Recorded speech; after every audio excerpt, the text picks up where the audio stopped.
Chère Madame Chanchala Kodre, cher Mahesh Patak, cher Shigeru Awagi, cher Rati Vinajai, cher Kishore Aikar, cher Nijat Singh, Monsieur le représentant de l'ambassade de France en Inde, Monsieur le représentant de l'Association nationale des villes des pays d'art et d'histoire, Mesdames, Messieurs les élus, Mesdames et Messieurs les experts, chers amis.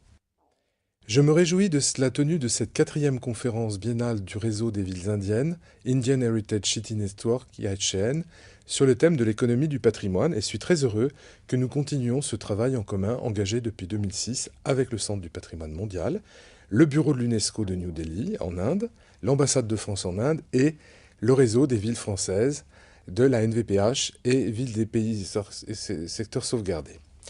Je regrette de ne pouvoir être physiquement présent avec vous, étant retenu par des engagements qui m'imposent d'être à Paris, en raison de la conférence générale de l'UNESCO, mais je tiens en tant que secrétaire pour la France de la Convention France-UNESCO à vous faire part de mon soutien par ce message, et vous faire part aussi du soutien du ministère de la Culture et de la Communication français. Je me réjouis de la présence de l'Association nationale des villes des pays d'art et d'histoire et secteurs sauvegardés et de plusieurs grandes villes françaises, engagées dans ce processus. La France, depuis de nombreuses années, aux côtés de l'UNESCO, dans son action pour le patrimoine, développe une coopération avec votre réseau. Notre pays a, en la matière, une longue tradition nationale et internationale.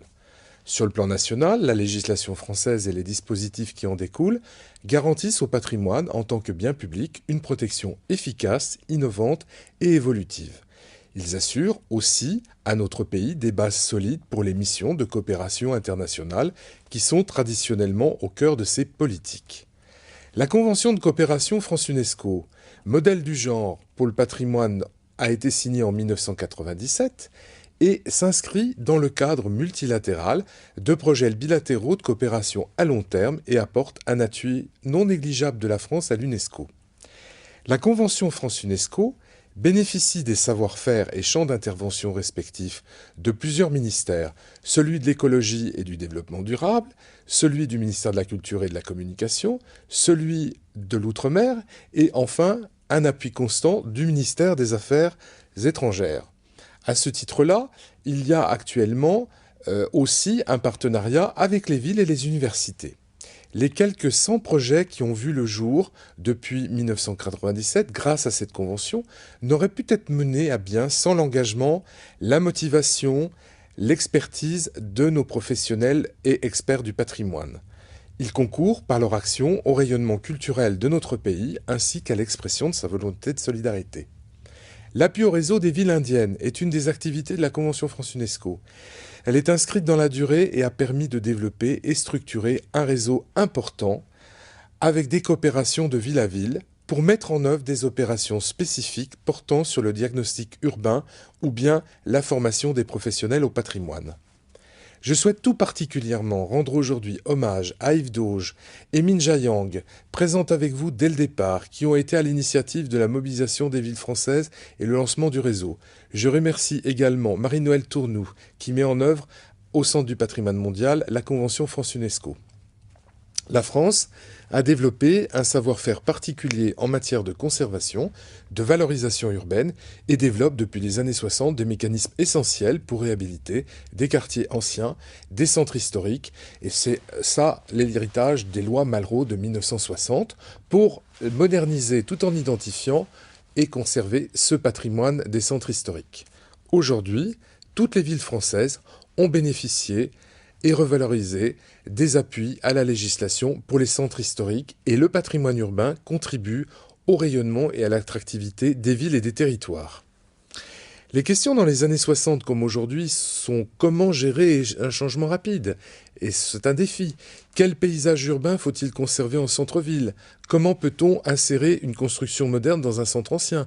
Comment moderniser des bâtiments anciens? Et enfin, quels compromis sont acceptables pour préserver un quartier historique qui donne à une ville et à ses habitants une identité propre? Comment préserver aussi une diversité économique, sociale et culturelle? Comment réduire la pauvreté en s'appuyant sur le patrimoine et la culture? Comment préserver aussi les rituels et coutumes auxquels sont attachées les populations et permettre la modernisation d'une ville? Aujourd'hui, rappelons que plus de la moitié de la population vit en ville sur notre planète, ce qui est une première dans l'histoire de l'humanité. Les pronostics des experts prévoient que d'ici à 2030, 2030, il y aura plus de 5 milliards d'urbains. C'est dire si la question des villes, de l'aménagement urbain, est une question vitale. Les premières théories sur le développement considéraient la culture et les traditions associées comme des obstacles au bien-être social et économique. Mais depuis les années 90, les approches ont changé et désormais les objectifs du développement ne sont plus conçus en des termes purement économiques mais prennent en compte une dimension humaniste. C'est dire qu'à l'instar de l'aspect économique, social et environnemental, la culture est un des vecteurs et est un des piliers essentiels du développement durable. Le développement économique et la réhabilitation de biens, de quartiers ou des territoires entiers s'appuient de plus en plus sur les valeurs du patrimoine culturel et des biens culturels.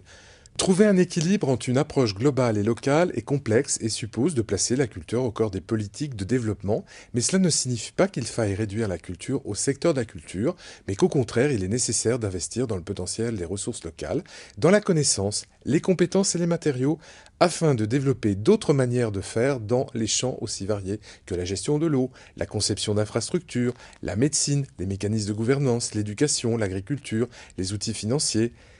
Reconnaître et respecter la diversité culturelle contribue également à développer des conditions d'une compréhension mutuelle. La culture peut faire ce lien entre tradition et modernité et comprendre à la fois le patrimoine matériel et immatériel et les industries créatives. Il est fondamental pour cela de renforcer le dialogue entre tous les acteurs, de favoriser plus que jamais et former inlassablement les professionnels de l'aménagement, de l'urbanisme, du patrimoine et de la culture, et de guider surtout les États et les gouvernements locaux dans l'élaboration de dispositifs politiques adaptés, prenant en compte les erreurs du passé, pour mieux accompagner cette préservation et mise en valeur du patrimoine urbain et de la société dans laquelle il s'inscrit. C'est là tout l'enjeu des réunions, comme celle qui est organisée par le réseau des villes et le bureau de l'UNESCO de New Delhi, et je suis particulièrement fier que nous puissions contribuer via un appui technique, scientifique et financier à cette initiative. J'espère que vos travaux seront très fructueux et permettront de consolider de nombreux partenariats techniques entre l'Inde et la France et de placer le patrimoine, la culture, au centre des projets de développement. Je vous remercie pour votre attention et vous souhaite d'excellents travaux et vous dis à très bientôt. Bruno Favel.